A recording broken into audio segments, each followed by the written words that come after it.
Hey, Blue UK Jazz Dance. I'm going to speak on my legacy. I've told the individuals, I've expressed to individual, it's expansive and ongoing. And I'll talk about my leadership legacy.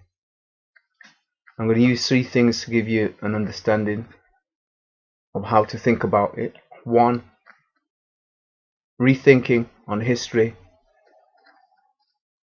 reclaiming my legacy of achievement, benefit, contribution, and development, and that of my ancestors. And real talk about the art form UK Jazz Dance, or UK Jazz Dance itself, which is an umbrella term for a genre of underground jazz dances all developed in Britain. I'm going to talk about how basically the images that have really been projected from the beginning out there are ones of stereotyping the dance form, one that projects prejudices and discriminations in the context of slavery and colonialism is important for people to understand. Real talk on that. We're going to talk about real talk in the context of I set out as an individual to evidence that the dance had benefits, the dance had merits, the dance had value as a freestyle dance art form, socially, physically, intellectually, culturally, emotionally, spiritually. Identify the art can be used in a wide range of ways for personal and professional development, for artistic development, for communication development, for cultural development, for health and well-being and healing and more. I was the first individual who started to use it for that, alongside a core mission, core values, and a core vision for the future.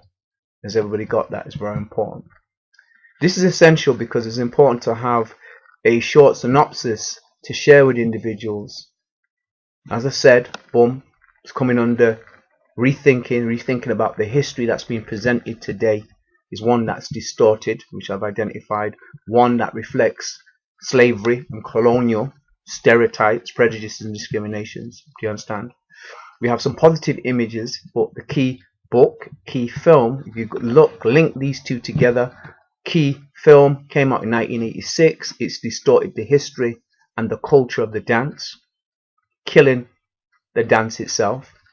And then the key book that came out has done exactly the same itself. It has some positive images, but you would have to know the culture of the dance. You need someone to navigate people through that book. And the book's been identified as an educational. It's not an educational book in the context of cultural diversity or multicultural education. Multicultural education started in 1950, in the 1950s, was got really strong in the 60s and the 70s, was really dynamic in 81. In the 80s was dynamic, and individuals started to identify books, start to create templates, yeah, or give people guidelines about using books for multicultural education. And what happened is, as an individual who has that template or has them guidelines, I review the key book under that, and what happened, the key book doesn't stand up. It's a book that's written from commercial focus. It's not written from an inclusive educational focus. One, for example, it excludes women from it.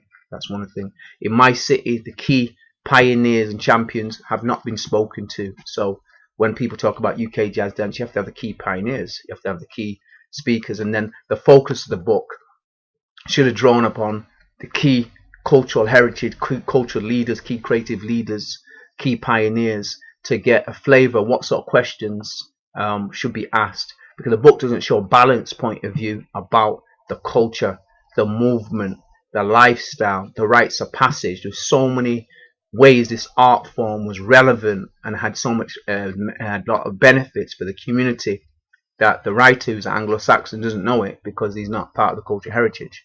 Most importantly, the art form was different north, south, east and west of the UK.